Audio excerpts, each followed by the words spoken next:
En esta infografía presentamos los mensajes dirigidos a las 7 iglesias que aparece en el libro de Apocalipsis.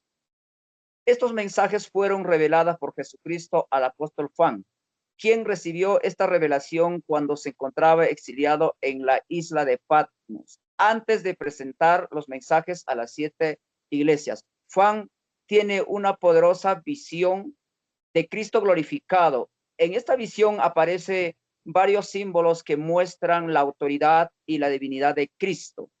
Por ejemplo, a las 7 estrellas representa a los líderes o mensajeros de las 7 iglesias, mientras que los 7 candeleros de oro representa a las mismas iglesias. También describe a Cristo con ojos como llama de fuego, lo que simboliza que él puede ver, conocer todo, incluso lo más profundo del corazón del hombre. Además, de su boca sale una espada aguda de 2 filos que representa la palabra de Dios, la cual tiene poder para juzgar, corregir y guiar a las iglesias.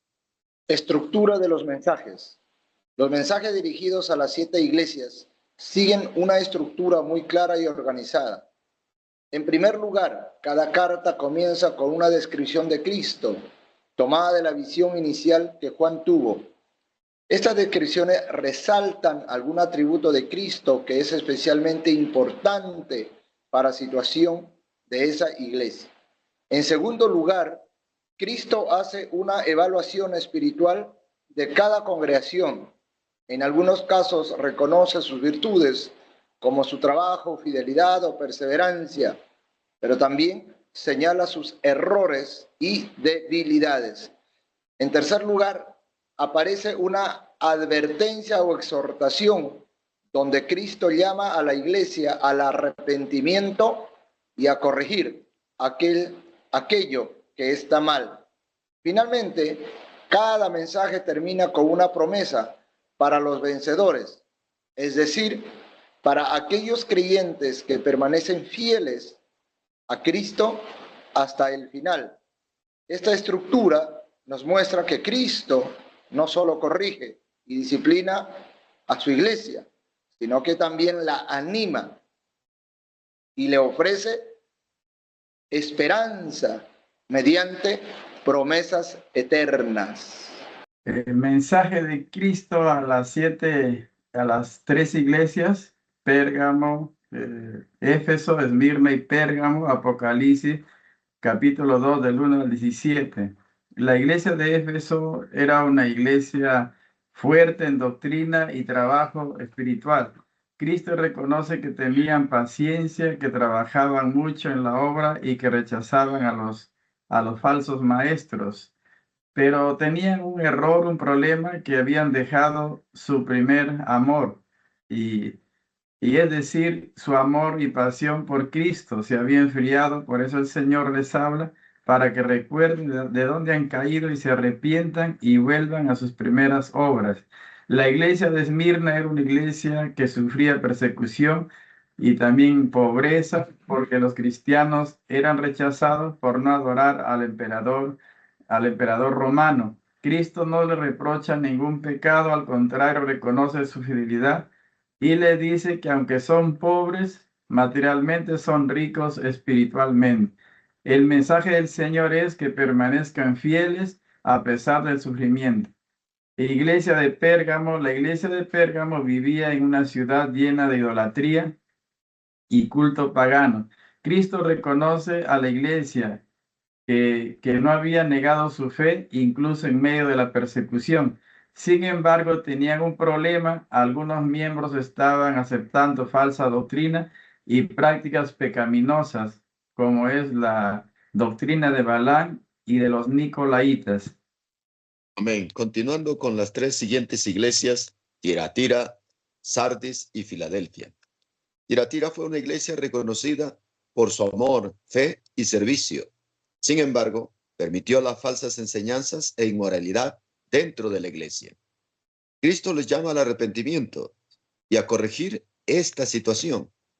pero también le da la promesa de la autoridad sobre todas las naciones al vencedor.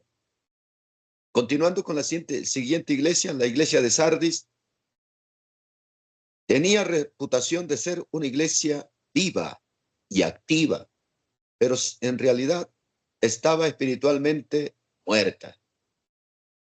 Pero Cristo le ordena despertar, fortalecerse, lo que todavía quedaba. Dios le da una promesa de vestiduras blancas para los fieles que continuaran en él. Continuando con la siguiente iglesia, Filadelfia, era una iglesia con poca fuerza, pero con fe o con fidelidad a Cristo. Había guardado la palabra de Dios y no negó su nombre. Cristo reconoció su perseverancia y en medio de las dificultades le dio una promesa, una puerta abierta que nadie podía cerrar. La Odisea tenía un contexto histórico muy autosuficiente, lleno de riquezas, lleno de recursos naturales que le hacían atractivo, formaba un triángulo comercial, y vemos cómo el Señor reprende a esta iglesia su tibieza espiritual usando la figura del agua que ellos recibían por los acueductos, y también el Señor le da un consejo, te aconsejo, le dice que compres de mí oro refinado, porque también vuelvo a repetir, tomando una figura de los recursos naturales que ellos tenían, como el colirio y la lana fina que vendían, que era muy apreciado por todos, y Dios lo lleva al contexto espiritual y le dice que se arrepientan y que busquen la verdadera riqueza espiritual, y también le da una promesa al vencedor, como es característico en cada una de las iglesias. Le dice: te daré el árbol de la vida, la corona de la vida y vestiduras blancas y la bendición de reinar con Cristo. La aplicación. Los mensajes a las 7 iglesias no solo fueron escritos para la iglesia del primer siglo, sino que también tienen un mensaje muy importante para la iglesia actual. A través de estas cartas aprendemos lecciones muy importantes. La lección número 1. La iglesia debe cuidar su relación con Cristo y no perder su primer amor. Luego, es fundamental mantener la verdad bíblica y no permitir falsas enseñanzas o prácticas incorrectas. Debemos evitar también la tibieza espiritual buscando una fe viva y comprometida. Finalmente, estos mensajes nos animan a perseverar en medio de las dificultades, confiando en las promesas de Dios. En conclusión, Cristo llama a su iglesia a vivir con fidelidad, arrepentimiento y esperanza en las promesas eternas que Él ha preparado para sus seguidores. Amén. Dios le bendiga.